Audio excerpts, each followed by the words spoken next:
kita katakan inna ahlaka man kana qablakum, sesungguhnya sebab yang membuat binasa umat sebelum kalian, annahum idza sarika fihimus syarif taraku, kalau ada pelaku pencurian dari kalangan orang terhormat mereka biarkan.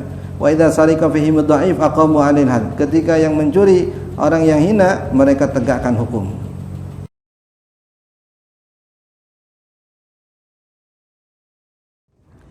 Assalamualaikum warahmatullahi wabarakatuh. Waalaikumsalam.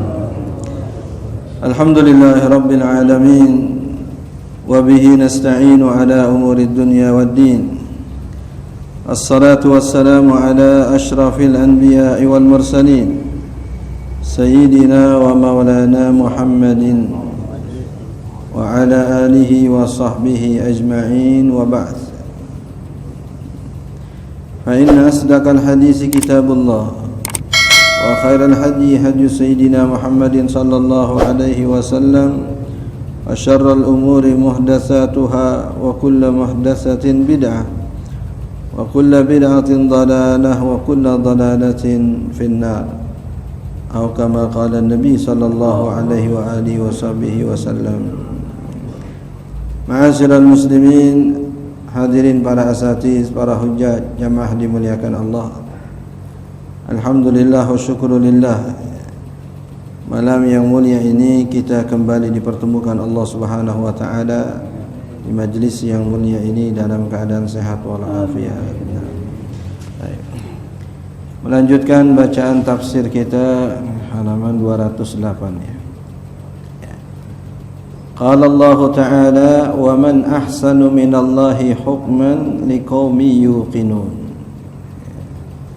Wa qala al-mufassir rahimahullahu ta'ala, fa innahum humul ladzina ya'rifuna annahu la ahada a'dalu minallahi hukman aw la ahsana minhu bayanan wa la ahsana minhu bayanan. Ini lanjutan dari ayat sebelumnya, afa hukmal jahiliyati yabghun, apakah yang mereka inginkan itu adalah hukum jahiliyah.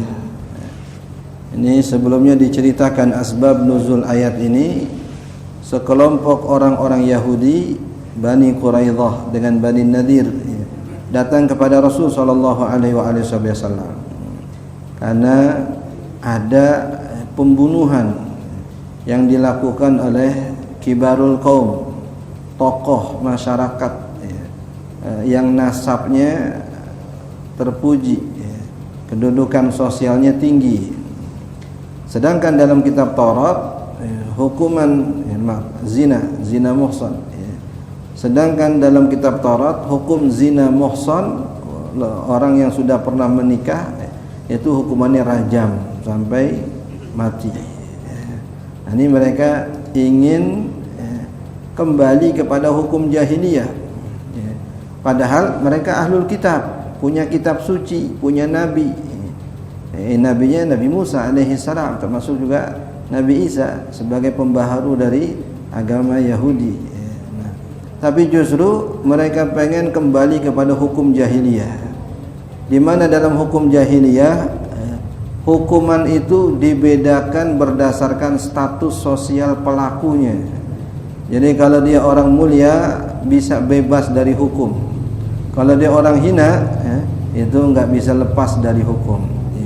Annahum idza sariqa fihim syarif taraku wa idza sariqa fihim dhaif aqamu alaihi al-had. Nabi jelaskan, kalau orang mulia nasabnya mencuri dibiarkan, melakukan pelanggaran dibiarkan. Tapi kalau yang melakukan pelanggaran orang yang tidak mulia, orang yang hina secara nasab, aqamu alaihi al-had, maka mereka tegakkan hukum kepadanya. Nah, ini pernah terjadi di zaman Nabi SAW dengan Sayyidina Nu'man bin Bashir radhiyallahu ta'ala anhu.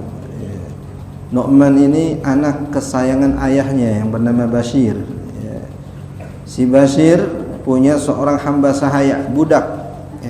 Dia datang kepada baginda Nabi SAW, dia katakan, ya Rasulullah, maukah kamu menjadi saksi bagiku? Saksi apa? Saya pengen ngasih anak saya hamba sahaya. Rasulullah SAW kemudian bertanya, alaka waladun ghairuh, apa kamu punya anak selain dia? Apa dia satu-satunya anakmu sehingga kamu pengen kasih dia? Nah, jadi kata beliau, saya punya anak selain dia. Akullu waladika nahalta, setiap anakmu kamu kasih? Enggak, dia doang. Ya. Kata Nabi, cari saksi yang lain. Saya enggak mau bersaksi atas kezoliman. Ente zalim punya anak yang lain, dia doang yang ente kasih. Ente pengen semua anak mencintaimu, ya? Iya. Maka cintailah semuanya, jangan pilih-pilih. Kalau engkau pilih-pilih, pantas kalau nanti anakmu juga pilih-pilih. Yang ini sayang sama kita, yang ono kagak sayang. Memang kita kagak sayang. Akhirnya yang kita kagak sayang juga kagak sayang sama kita. Nah, jadi ini dalil ulama Malikiyah dan ulama Zahiriyah bahwa pemberian kepada hanya anak tertentu tanpa diberikan kepada yang lain hukumnya batil, ya. Dan transaksinya juga batal demi hukum, misalnya. Harus dikembalikan kepada si pemiliknya atau dianggap enggak sah gitu ya. Tapi dalam mazhab yang lain termasuk dalam mazhab Imam Syafi'i boleh-boleh saja, ya. Kita ngasih anak kita apa yang tidak kita kasih kepada yang lain, ya. Ada dalilnya juga, ya. Riwayat Sayyidatuna Aisyah radhiyallahu taala anha bahwa beliau diberi oleh Sayyidina Abi Bakar As-Siddiq radhiyallahu ta'ala anhu pemberian yang tidak diberikan kepada anak-anaknya yang lain. Sayyidina Abu Bakar punya anak selain Aisyah radhiyallahu ta'ala, tapi hanya Aisyah dalam konteks ini yang beliau berikan pemberiannya itu, ya. Enggak disebutin riwayat apa pemberiannya. Anak yang lain enggak diberikan. Terus bagaimana dengan hadis tadi? Ya, ya. Hadis tadi ada redaksi yang lain. Kalau redaksi yang pertama tadi, aku enggak pengen bersaksi atas kebatilan. Tapi hadis yang lain mengatakan ashhid biha ghairi, cari saksi yang lain. Cari saksi yang lain berarti peluang. Ya. Kalau Nabi ogah, tapi Nabi ngasih alternatif, cari saksi yang lain aja dah. Ya. Nabi dengan segala keistimewaannya katanya, ya, untuk yang begini-begini nih ogah. Ya. Tapi yang lain silahkan kalau mau bersaksi. Ya. Nah, jadi karena ada celah dalil itu, ya, riwayat yang sama tapi dengan tambahan redaksi, maka dalam mazhab Imam Syafi'i sah-sah saja, ya, pemberian kepada sebagian anak tanpa melibatkan anak yang lain. Ya. Ini urusan hukum sah atau tidak, ya. Urusan etis, urusan pantas, ya. Urusan layak, urusan itu urusan lain. Ya. Pantas nggak punya anak lebih dari satu tapi cuma satu yang dikasih gitu ya? Layak enggak, etis enggak, gitu. Bijak enggak, itu urusan lain. Kalau kita ranahnya ranah hukum, yang penting secara hukum sah atau enggak gitu ya. Kalau secara hukum sah, ya terserah babenya. Nah, apakah mungkin dia punya pertimbangan lain, ya? Nah, atau mungkin dia sudah siap dengan segala resikonya, biarin yang lain kagak sayang sama gua, kasar katanya. Bang dari dulu kagak sayang, kasar. Akhirnya hanya anak tertentu yang dia kasih. Nah memang, ya, adil secara perasaan itu perkara yang Nabi saja angkat tangan, ya. Rasulullah SAW setelah membagi jatah istri-istri beliau, jatah gilir, ya, jatah zahir, ya. Ini hari ini hari ini, ini hari ini, ya. Kemudian Rasulullah SAW menyatakan, Allahumma hadza qasami fima amlik fala tu'akhidni fima la amlik. Ya Allah, inilah keadilanku yang aku sanggup, maka jangan engkau hukum aku atas apa yang aku enggak sanggup. Ya. Yang sanggup bagi rata harinya, ya, jatahnya. Kan enggak bisa sama istri yang anaknya satu sama istri yang anaknya 5. Gimana kita samain kasih nafkahnya?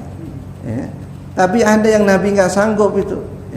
Ya, ini urusan hati, urusan kecenderungan, urusan perasaan. Kalau Nabi mungkin lebih cinta kepada Sayyidatuna Aisyah radhiyallahu anha, yang walaupun tanpa menafikan cinta kepada istri yang lain, tapi ada kecenderungan, ya. Ada perasaan lebih, ya, Dan Nabi terus terang ketika ditanya, "Ya Rasulullah, man ahabbun nas ilaika?" Qala Aisyah. Siapa orang yang paling kau cintai? Aisyah. Wa minar rijal, kalau dari kalangan laki-laki, Abuha, ayahnya, ayah Abu Bakar radhiyallahu taala anhu arda. Ya.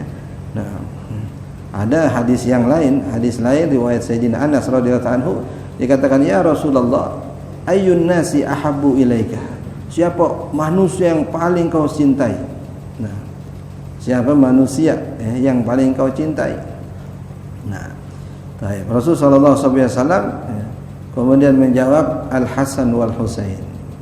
Hasan dan Husain. Ya. Ini hadis sahih, ya, riwayat sahih. Nabi menyatakan atau menjawab bahwa orang yang paling beliau cintai adalah Al-Hasan wal Husain. Jadi tinggal digabungkan antara riwayat-riwayat itu. Dalam konteks apa Nabi sebut Aisyah, dalam konteks apa Nabi sebut Hasan dan Husain, ya. Dalam konteks apa Nabi sebut Sayyidina Abu Bakar radhiyallahu taala anhu. Ya. Nah, ini ta'addudur riwayat Nabi, riwayat yang lebih dari satu. Ya. Sehingga untuk bisa menyimpulkan hukum dari hadis, ya, maka semua hadis yang berbicara tentang konteks yang sama harus dikumpulin dulu. Ya. Nggak bisa satu hadis kemudian langsung kita ambil kesimpulan. Jangan-jangan ada hadis lain yang menjelaskan atau merincikan apa yang belum rinci, atau mengecualikan apa yang umum. Yang ini hadisnya umum, ternyata ada pengecualiannya dalam hadis yang lain. Nah, kalau kita belum ketemu hadis yang lain tadi, akhirnya kita hukum secara umum padahal ada yang dikhususkan. Ini yang disebut dengan jam'u turukil hadis, menghimpun jalur periwayatan hadis. Semua ini dikumpulin tuh. Imam Muslim, ya, dalam sahihnya itu punya metode yang diapresiasi oleh ulama hadis. Bahkan pada sisi ini beliau lebih unggul daripada Imamul Bukhari yang menyusun Sahih Imam Bukhari, ya. Karena satu hadis dikumpulkan semua jalur periwayatannya sehingga memudahkan kita. Oh, riwayat ini ada tambahan ini sedikit. Oh, dalam riwayat ini enggak ada tambahan ini. Oh, dalam ini, nah, itu sehingga kita mudah menyimpulkan karena semua jalur periwayatan hadis itu, hadis yang berkenaan dihimpun dalam satu tempat, ya. Jadi gampang, ya. Sudah tadi terinventarisir gitu, ya. Kelihatan, oh ini di sini, oh riwayat ini ada tambahannya, oh riwayat ini ada tambahannya. Nggak perlu ngebet lagi gitu, ya, karena sudah difokuskan pada satu tempat. Nah, begitu juga dengan konteks ini, ya. Jadi hadisnya jelas, ya. Nabi SAW menyatakan, ya, ashid biha ghairi, ya, ya. Tolong, ya, atau silahkan cari saksi yang lain selain aku. Fa inni la ashhadu ala jaurin, sesungguhnya saya enggak mau bersaksi atas kezaliman, ya. Jadi kalimat ini digarisbawahi oleh tadi ulama Zahiriyah, ya, yang menyatakan bahwa Nabi mengatakan yang seperti ini itu kezaliman. Masa Nabi membiarkan dan membolehkan kezaliman, ya. Fa inni la ashhadu ala jaur. Nabi sebut alasannya kenapa beliau enggak mau menjadi saksi. Nah, ya, alasannya karena ini kezaliman dan Nabi SAW nggak mungkin menjadi saksi kezaliman. Ya, nah. Tapi tadi, ya, kadang satu kata atau redaksi dalam hadis atau dalam nas Quran misalkan itu terkadang, ya, diartikan tidak seperti arti zahirnya, ya.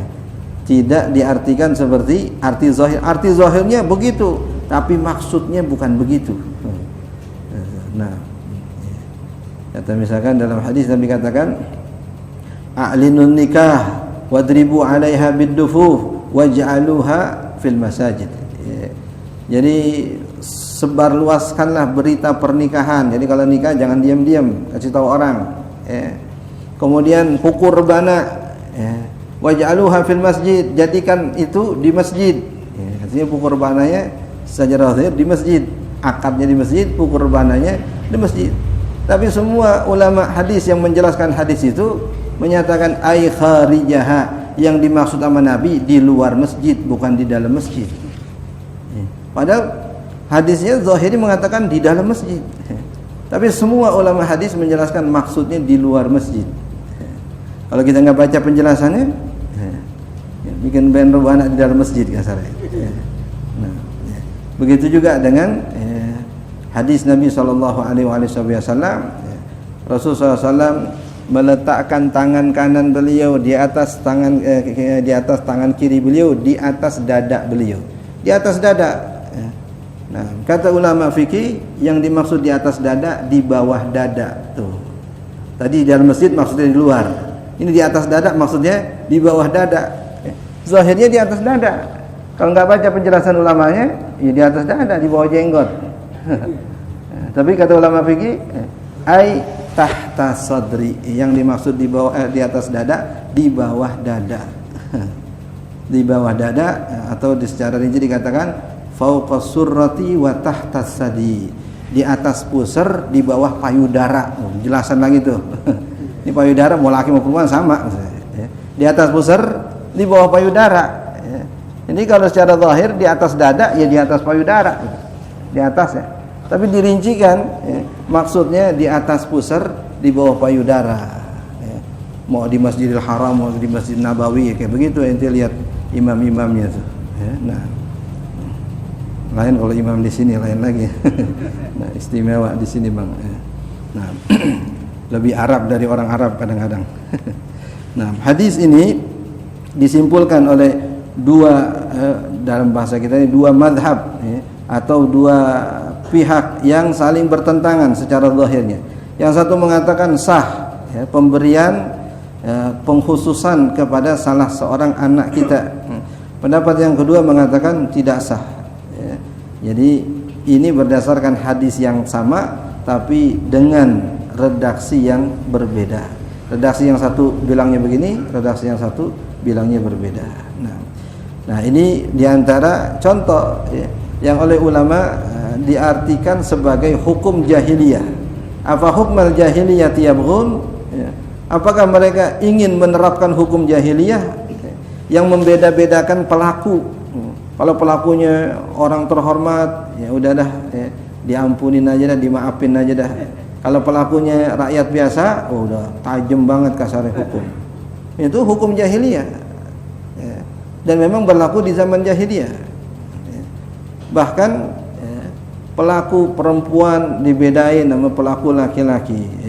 Pelaku terhormat secara nasab dibedain sama yang tidak terhormat secara nasab. Dan itu pernah dalam tanda kutip hampir pernah terjadi di zaman Nabi SAW. Ada seorang dikatakan Imra'ah Makhzumiyah, seorang wanita dari Bani Makhzum. Bani Makhzum ini nasab istimewa Quraisy, artinya Arab yang mulia secara nasab. Ini perempuan, mungkin bahasa kita sekarang ini sosialita, penampilan luar biasa, kemudian mencuri, ketahuan, ada saksi, kemudian juga ada bukti, keputusan memutuskan yang bersangkutan harus dipotong tangan karena sudah terpenuhi unsur-unsurnya. Ini namanya sariqah. Sariqah itu definisinya akhdhu syai' khufyatan, mengambil sesuatu secara sembunyi-sembunyi. Kalau ngambilnya enggak sembunyi-sembunyi bukan mencuri namanya, ngerampok. Lain lagi. Nah, dikatakan tersembunyi kalau barangnya memang disembunyikan. Kalau barangnya enggak disembunyikan enggak disebut mencuri. Nah, motor misalkan, tempat yang tepat untuk naruh motor di mana? Di dalam rumah. Kalau naruh di luar rumah, yang nyuri kagak dipotong tangannya. Kenapa? Mencuri barang yang kagak diumpetin. Atau emas, emas ditaruh di atas meja, bukan tempatnya. Emas lemari besi bahkan. Kalau kita ambil emas yang ditaruh di atas meja, itu bukan tempat untuk menyimpan emas, sehingga pelakunya itu tidak dipotong tangan. Karena mungkin ada unsur kelalaian si pemilik. Nah ini dalam Islam ada banyak ketentuan, jadi nggak mutlak pencuri langsung potong tangan.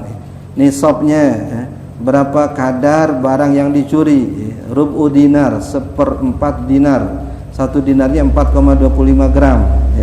Kalau 1/4-nya berarti sekitar 1 gram. 1 gram berapa? Misalkan 1 juta. Kalau nilainya kurang dari 1 juta, ya nggak dipotong tangan. Ya mungkin di penjara 3 hari 4 hari. mungkin dipukul berapa kali gitu ya, cambuk berapa kali, asal nggak sampai batasan had ya, nggak sampai 40 kali, karena itu batasan minimal hukuman fisik ya, dicambuk 40 kali. Itu hukuman bagi budak yang mabok ya. Karena budak itu hukumannya setengah ya. Kalau orang biasa ya, mabok itu 80 kali cambukan. Kalau pelakunya budak setengahnya 40 kali. Nah, ini batasan minimal hukuman yang ada ketentuannya. Maka kalau seseorang melakukan kejahatan yang tidak ada ketentuan hukumnya, hakim boleh memutuskan, tapi nggak boleh sampai batasan minimal tadi itu. Ya, kalau mau dicambuk 10 kali ya, kayak di Aceh gitu ya, 10 kali, 5 kali, 7 kali, nggak sampai 40 ya. Itu kalau memang ketentuannya tidak sampai kepada hudud. Nah, wanita ini ya, bukan hanya dirinya, kerabatnya, keluarganya kebingungan. Gimana kalau perempuan tangannya dipotong? Ya. Ini kan cacat seumur hidup. Ya. Dan jadi semacam stempel gitu. Oh, dia pernah nyolong tuh gitu kan. Kan tangan nggak bisa tumbuh lagi, kali bisa tumbuh lagi, kuku bisa tumbuh lagi, tangan kagak bisa tumbuh. Akhirnya kasak kusuklah mereka di belakang Nabi SAW. Gimana nih? Ya, siapa kira-kira yang berani ngomong sama Rasulullah supaya ya, dibebasin dari hukuman atau dikasih alternatif hukuman yang lain, penjara kayak, didenda kayak gitu ya. Akhirnya mereka datang kepada Sayyidina Usamah bin Zaid radhiyallahu ta'ala. Usamah bin Zaid ini ayahnya itu pernah jadi anak angkat Rasulullah, Zaid bin Harisah ya. Satu-satunya sahabat yang namanya disebut di dalam Al-Quran. Ada ribuan sahabat tapi hanya beliau yang disebut namanya dalam Al-Quran. Falamma qada Zaidun minha wataran zawajnakaha ya. Dia menikah atau dinikahi oleh Nabi dengan Zainab binti Jahash ya, wanita Quraisy, nasabnya mulia. Sedangkan Zaid mantan budak yang diberdekakan oleh Rasulullah. Akhirnya dalam kehidupan rumah tangganya nggak balance ya. Yang satu nasabnya mulia si perempuan, sedangkan laki-lakinya bekas budak. Akhirnya si perempuan ya mandang rendah si lelaki ini. Akhirnya yang laki nggak tahan, ngadu curhat kepada Rasul supaya pisah aja dah. Kan Nabi yang nikahin saya ya. Saya minta baik-baiklah supaya pisah aja dah, nggak kuat perempuan yang nasabnya mulia gitu ya. Rasul mengatakan amsik alaika zaujak, itu rinciannya disebut oleh Allah cerita dalam Al-Quran. Amsik alaika zaujak, pertahankan istrimu ya. Nah, wallahu ya. Sedangkan Allah Subhanahu wa taala mengetahui apa yang kau sembunyikan dalam hatimu ya. Maksudnya Nabi sudah tahu ya, berdasarkan wahyu bahwa Zainab ya, akan diceraikan oleh Zaid ya. Setelah habis masa iddahnya, Rasul yang Allah perintahkan untuk menikahi Zainab, mantan istri dari anak angkatnya ya. Kalau mantan istri dari anak haram, anak kita. Tapi ini Allah ingin membatalkan adopsi ya. Jadi nggak ada konsekuensi hukum. Walaupun pernah jadi istri dari anak angkatmu, dia anak angkat, nggak ada konsekuensi hukum. Setelah dia bercerai habis masa iddah, boleh ente nikahin ya. Kecuali bekas anak sendiri nggak boleh ya. Walaupun sudah bercerai. Nah, Rasul udah tahu tuh kronologinya bakal ke situ. Tapi Nabi wasiatin, udah bertahan aja dah, terusin aja, jangan diceraiin. Padahal Nabi tahu dia bakal diceraiin. Kata Allah, Allah nggak malu dengan kebenaran ya. Akhirnya terjadi apa yang terjadi. Setelah itu datang lagi akhirnya diceraiin. Setelah habis masa iddahnya, Rasul nikahin Sayyidatuna Zainab binti Jahash ini. Nah, Imra'ah Makhzumiyah tadi ya, dengan keluarganya atau kabilahnya datang kepada Usamah. Usamah itu putra dari Zaid. Hasil pernikahannya bukan dengan Zainab. Dengan Zainab cuma sebentar doang, nggak punya anak. Setelah itu nikah dengan yang juga mantan budak perempuan, namanya Ummu Aiman Barokah Al-Habasyiyah. Nama aslinya Barokah ya. Ummu Aiman itu gelarannya, kunyahnya.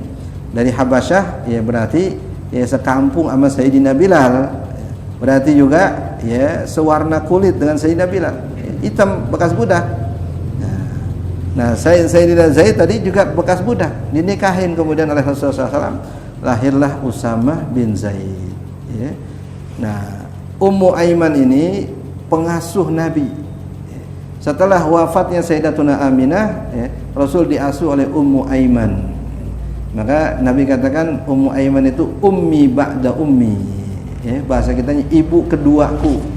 Jadi ibu Nabi SAW wafat Nabi usia 6 tahun. Ya. Diasuhlah beliau oleh Ummu Aiman yang adalah ya, hamba sahaya milik milik Aminah. Ya. Kemudian karena warisan jatuh kepada Rasulullah SAW, lalu dimerdekain. Ya. Nah, pernikahan Ummu Aiman dengan Zaid bin Zaid bin Harisah tadi, lahirlah Usamah bin Zaid. Ya. Zaidnya digelari oleh para sahabat Hibbu Rasulillah, kekasih Nabi. Ya. Anaknya Usamah bin Zaid digelari Hibbu Rasulillah wa ibnu Hibbi, kekasih Nabi dan juga putra kekasih Nabi. Ini hampir semua sahabat ada ya, istilah orang yang paling dicintai oleh Nabi SAW. Ya, ada Aisyah, ada Fatimah, ada kemudian tadi Usamah, ada Zaid, ada dalam hadis tadi Hasan dan Husain. Nah, akhirnya datanglah mereka kepada Usamah karena kedudukannya di hati Nabi yang istimewa. Ya, akhirnya mereka minta agar Usamah ngomong kepada Rasulullah SAW. Datang Sayyidina Usamah kepada Rasulullah SAW. Bahasa hadisnya minta syafaat, ya, supaya wanita itu tidak dieksekusi, tidak dipotong tangannya. Ya. Sedangkan keputusan sudah diputuskan. Ini bukan dalam proses, bukan, udah diputusin. Kalau dalam masa proses boleh. Misalkan itu ada orang mencuri, nilainya sudah memenuhi handphone harga 2 juta, ya, diletakkan di tempat tersembunyi, ya memang dinyolong lah bahasa katanya. Kemudian ketangkap, ya, lalu si pelaku nego dengan korban, ya mohon maaf dah, ya, saya silap, ya, jangan dilaporin ke polisi, ya, saya siap ganti rugi misalkan, berapa sih harganya, sekian saya ganti, yang saya balikin saya tambahin lagi, kasar gitu, boleh, ya, karena belum diputuskan. Nah, ini udah diputuskan, bahkan dianjurkan itu. Terus bahasa kitanya selesaikan secara kekeluargaan. Ya. Ente nggak rugi, ente juga nggak rugi waktu, nggak rugi ini, juga nggak terkesan mencelakakan atau menjerumuskan seseorang gitu ya. Kalau itu pertimbangannya. Pertimbangan lain ya boleh saja, mungkin supaya jerak, mungkin supaya dia kapok, biar laporin polisi, ya. Udah tuman kasarnya. Misalkan gitu ya. Itu pertimbangan. Tapi dua alternatif boleh berdamai, ya. Kemudian boleh juga lapor. Tapi kalau sudah diputusin, mahkamah nggak boleh diganggu gugat. Nah, ini sudah diputuskan. Maka Rasulullah SAW berkata kepada Usamah, "Atasfa'u fi haddin min hududillah." Berani-beraninya kamu mengasih rekomendasi kepada ketentuan Allah. Ketika sudah diputuskan, udah jadi ketentuan Allah. Si pemilik hak Allah tuh, udah hukum Allah. Jadi bukan lagi korban, ya. Sama seperti wakaf, udah bukan lagi punya si wakif, udah punya Allah, ya. Nggak ada istilah ini wakaf engkong gua nih. Ya. Nah, itu secara nadharah, secara pengawasan, perawatan dan seterusnya, ada hukumnya. Tapi secara kepemilikan, udah lepas, udah milik Allah, ya.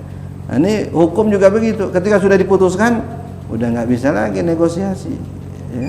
Siapa yang bisa memastikan Allah Subhanahu Wa Taala dalam tanda kutip, ya, memaafkan gitu ya.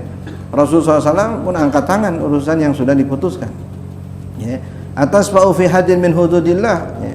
Ente berani-beraninya ente minta rekomendasi, ya, atau minta syafaat hukum yang sudah putus gitu ya. Akhirnya Rasul kumpulin para sahabat, ya. Bahasa kita ini buat pengumuman, kumpul di masjid semuanya, ya. Akhirnya kumpul semua para sahabat di masjid, kemudian Rasulullah pidato. Nah, itulah yang tadi penggalan kita katakan, ya, inna ahlaka man kana qablakum, sesungguhnya sebab yang membuat binasa umat sebelum kalian, annahum idza sarika fihimus syarif taraku, kalau ada pelaku pencurian dari kalangan orang terhormat mereka biarkan, wa idza sarika fihimud dhaif aqamu 'alail had, ketika yang mencuri orang yang hina mereka tegakkan hukum. Demi Allah, kata Nabi SAW, "Lau anna Fatimah binti Muhammadin sarakat laqata'tu yadaha." Kalau seandainya Fatimah putri Muhammad mencuri, aku langsung yang potong tangannya. Ya. Kalau sudah ada ketentuan hukum. Ya. Imam Syafi'i enggak tega ngeriwayatin hadis ini. Apa iya Fatimah mencuri? Sampai sebegitunya Nabi ngomong gitu ya. Maka kalau beliau meriwayatkan hadis ini, bahasa kita, nama Fatimah diblurin. Lau anna fulanah sarakat laqata'tu yadaha. Kalau si fulanah mencuri, aku potong tangannya. Padahal yang Nabi sebut namanya itu Fatimah binti Muhammad. Ya. Nah, makanya Sayyidina Usamah takutnya luar biasa. Ya. Dengan sebab itu ya salah langkah kasarnya. Ya. Salah langkah. Ya. Ya mungkin beliau didesak-desak, ayo dah ngomong dah. Ente kan dekat sama Nabi. Ya. Nabi kan sayang banget sama ente. Pasti dah diterima sama Nabi kan. Akhirnya terdorong juga. Ya dijorogin gua kasarnya. Nah, ini yang disebut dengan hukum jahiliyah, yang membeda-bedakan hukum berdasarkan status sosial seseorang, ya, berdasarkan nasab seseorang. Nah, ya, sistem kasta lah kasarnya gitu ya. Itu zaman jahiliyah. Di India sistem kasta. Nah, ya, manusia dibedakan berdasarkan status sosialnya. Ya. Akan ada istilah kasta yang menyentuhnya aja haram, nggak boleh senggolan, lebih hina dari binatang. Saking hinanya, nggak ada dalam urutan kasta mereka tuh. Ya ada Brahmana, ada Siwa, ya, ada Sudra. Nah itu nggak ada tuh kasta. Ya. Yang karenanya lebih hina daripada binatang. Binatang masih boleh dielus-elus, tapi mereka haram dielus, haram disentuh. Nah, di India masih ada. Ya. Walaupun secara legal itu sudah dihapuskan oleh negara. Tapi karena udah ratusan tahun itu sistem sosial berlaku, susah dihapusin. Ya. Nah, jadi halal kalau ada kasta yang mulia menikah ya, dengan kasta yang hina, halal dibunuh, dan itu memang terjadi. Ya, kawin lari ya, karena pernikahan beda kasta. Setelah sekian tahun punya anak, dia merasa orang kampung dan nerima kali, pulang. Pas pulang dikeroyokin sampai mati dua-duanya. Padahal oleh keluarganya sendiri, keluarga perempuan yang keluarga laki-laki. Nah, itu sistem kasta yang dikatakan sistem yang paling jahat di dunia, karena membedakan manusia berdasarkan garis keturunannya. Padahal Allah ciptakan semua manusia sama. Ya. Nabi katakan dalam hadis, "An-nasu sawasiyatun ka'asnanil musti." Manusia itu sama seperti gigi sisir. Gigi sisir kadang-kadang rata.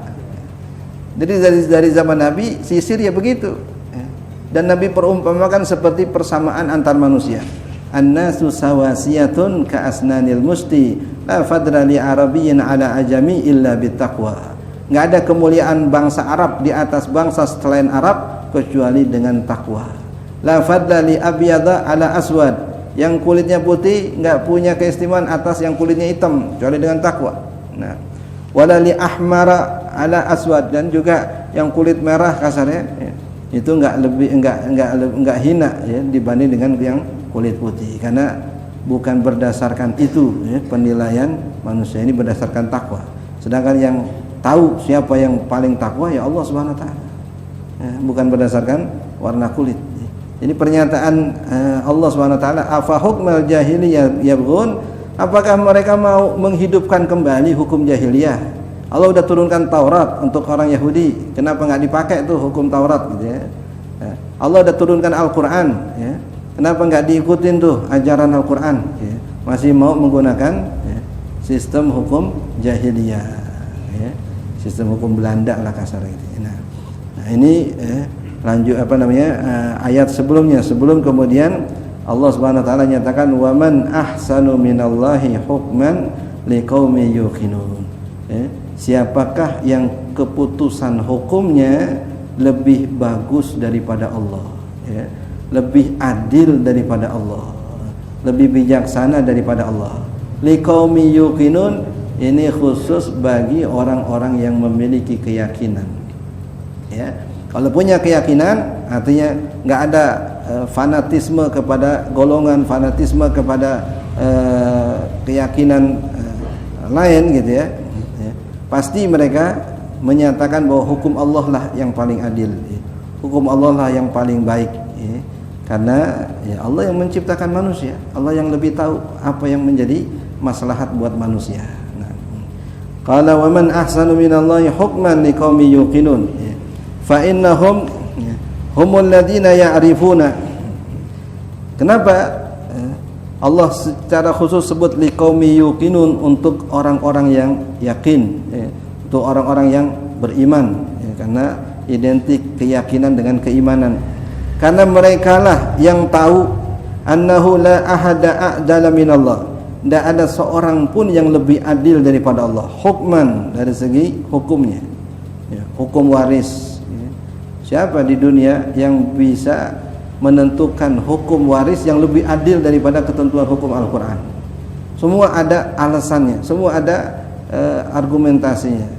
Kenapa kau jatah laki-laki 2 banding perempuan, ya? Nah, ya, karena perempuan ikut laki, ya. Sedangkan laki-laki dia harus tanggung jawab menjadi seorang suami, ya, seorang bapak, ya, sehingga tanggungannya lebih besar daripada perempuan, ya. Kalaupun perempuan menikah, dia tinggal ngikut lakinya, ya. Nerima mahar, nerima ini, nerima itu. Sedangkan laki-laki ngeluarin, ya.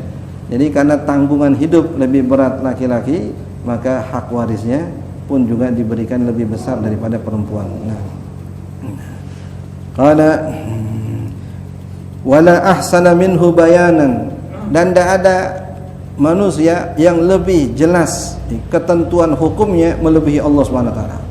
Ya, bahasa kitanya kenapa begini, kenapa begitu. Allah yang paling jelas itu ketentuan hukumnya. Ya, keadilannya, kebijaksanaannya, kemaslahatannya. Nah, qala ya ayyuhalladzina amanu, barulah kemudian masuk kepada khitab atau seruan kepada orang-orang beriman. Ini yang pernah heboh, ya. Ayat ini pernah heboh jadi ayat Al-Maidah 51. Ayat Al-Maidah 51. Cikal bakal munculnya istilah cebong sama kampret. Dengan sebab ayat ini nih, ya.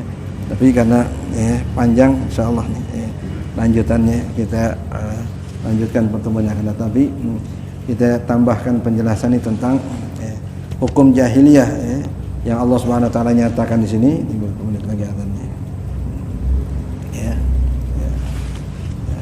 Di zaman Nabi sallallahu alaihi wasallam ada seorang sahabat bernama Yazid bin Ma'an. Jadi ayahnya namanya Ma'an, anaknya namanya Yazid. 7 menit lagi. Nah, Yazid ini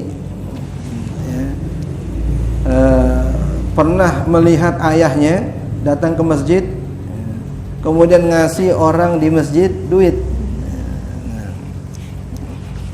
Akhirnya setelah ayahnya pulang, orang tadi didatengin, babe gua ngasih duit. Iya, sini duitnya. Diambil lagi sama dia. Babe itu udah ngasih, nggak ada urusan. Orang lain dikasih, anaknya sendiri kagak dikasih. Kadang ada orang bares sama orang lain, sama anaknya sendiri pelit gitu. Mungkin pengen nanamin nilai tarbiyah atau kemandirian kali gitu, ya. Nah, setelah itu orang tadi ngadu kepada Sayyidina Ma'an. Hei Tuan Ma'an, ente kan tadi ngasih duit. Iya, diambil sama anak ente. Diambil, iya. Saya ngasih duit buat ente, bukan buat anak saya. Ya habis diambil. Wah, aneh ngadu kepada Rasulullah SAW. Datang diaduin kepada Rasulullah SAW. Kemudian anaknya Yazid dipanggil. Betul ente ambil duit orang tua ente? Betul ya Rasulullah. Kenapa? Terangin begini. Ya, latar belakangnya gitu. Ya. Orang aja diperhatiin, anak sendiri kagak diperhatiin. Nah, tapi gimana? Dia kan pengen sedekah, dia pengen ngasih orang. Ya kalau ngasih anak jatuhnya nafkah gitu, ya, kewajiban. Ya jelas pahalanya sebenarnya lebih besar. Ya. Karena dalam hadis Nabi katakan, wabda biman ta'ul, mulailah kepada orang yang kamu wajib nafkahin. Ya. Jadi kalau ada orang yang wajib kita nafkahin, ya, kemudian kita justru memberi kepada yang lain, batal nilai sedekah kita. Ya. Dalam hadis Nabi katakan, al-muta'addi fi sadaqah kama ni'iha. Orang yang lompat sedekahnya seperti orang yang kagak sedekah. Artinya ada yang ada dalam tanggungannya, ya, seharusnya dikasih nafkah, justru orang lain dikasih. Kata Nabi, kama niha, seperti orang kagak sedekah. Kagak dianggap oleh Allah. Ada yang ente wajib nafkahin, orang lain ente kasih. Orang lain ada yang nanggung nanti. Kesianan dia, iya kesianan. Tapi bukan kewajiban ente. Anak ente nggak kesianan, bini ente nggak kesianan. Kecuali kalau sudah tercukupi, lain soal. Nggak pakai izin anak bini juga boleh ngasih orang. Kalau sudah tercukupi, nah ini belum tercukupi. Nah, tapi Nabi SAW tetap menghargai niat Sayyidina Ma'an untuk berbagi kepada orang lain. Tapi juga mentolerir Sayyidina Yazid yang mengambil yang merupakan haknya. Maka Nabi katakan, la kama akhazta ya Yazid wa la kama nawaita ya Ma'an. Yazid, ente berhak ngambil apa yang ente sudah ambil. Wahai Ma'an, ente tetap dapat pahala niat ngasih orang. Boleh itu praktekin begitu. Wong kali kok sama anak, gue udah pengen dapat pahala sedekah nih, tapi pengen ngasih ente juga. Ane kasih orang, ntar ente ambil. Yang dikasih kabur duluan, repot gitu. Nah ini konteks yang dibolehkan oleh Nabi SAW. Dalam hadis lain, ada seorang sahabat perempuan, ketika Rasulullah SAW sedang bertamu di rumahnya, dia panggil anaknya, ya fulan, datang kemari, nanti ibu kasih roti.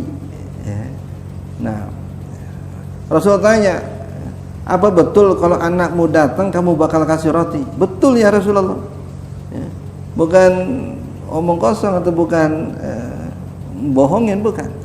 Kata Nabi, kalau engkau enggak kasih, kutibat indaka kidbah, maka akan dicatat di sisi Allah sebagai kebohongan. Sini. Ntar babe beliin gitu ya. Kagak dibeliin, di PHP-in kasar. Di sisi Allah ditulis bohong tuh. Apinya sama anak sendiri, sama anak sendiri. Bisa jadi kizbah tadi itu justru hukumannya bisa jadi dalam bentuk Allah tanamkan sifat bohong pada anak kita. Besok kita yang dibohongin sama dia. Besok kita dibohongin, wah Allah. Kan anak lebih gampang bohongin orang tua, akalnya banyakan itu, dibanding orang tua masih ada kagak teganya. Kalau anak kadang-kadang tega. Dan Nabi SAW tuh menanamkan. Ketika Nabi tegaskan, betul ente bakal kasih roti. Kata wanita tadi, betul ya Rasulullah. Emang ane pengen kasih. Ini bukan sekedar kayak manggil ayam ker udah deket ditangkap. Bukan mau ngasih makan. Bagi ahli hadis, orang yang seperti itu riwayatnya nggak diterima. Bohongin ayam. Kalau suatu saat bohongin ayam, nanti waktu yang lain bohongin orang dia. Kalau bohongin ayam, ya ayam di PHP ini memang ayam bakal dipotong. Kalau bohongin orang, apalagi sampai bohongin atas nama Nabi, mengatakan hadis padahal bukan hadis, konsekuensinya luar biasa, itu konsekuensi hukum. Maka Imam Bukhari rahimahullah ta'ala nggak terima hadis yang kayak begitu. Ker diliatin, apa benar dia mau kasih ayam? Ayamnya dekat ditangkap. Kagak dikasih makan. Atau kuda ditaruhin makanan di depannya supaya larinya kencang. Itu kagak nyampe tuh kuda. Semakin kencang semakin jauh tuh dia. Dikatakan kutibat lahu kidbah. Dicatat di sisi Allah sebagai sebuah kebohongan ya. Nah, nanti baru akan dijelaskan oleh mufassir di sini tentang khitab, apa yang dimaksud jangan jadikan Yahudi dan Nasrani sebagai wali. Apakah ada konteksnya dengan kepemimpinan apa ada kaitannya dengan suksesi kasarnya atau nggak ada hubungannya. Wallahu a'lam. Ya.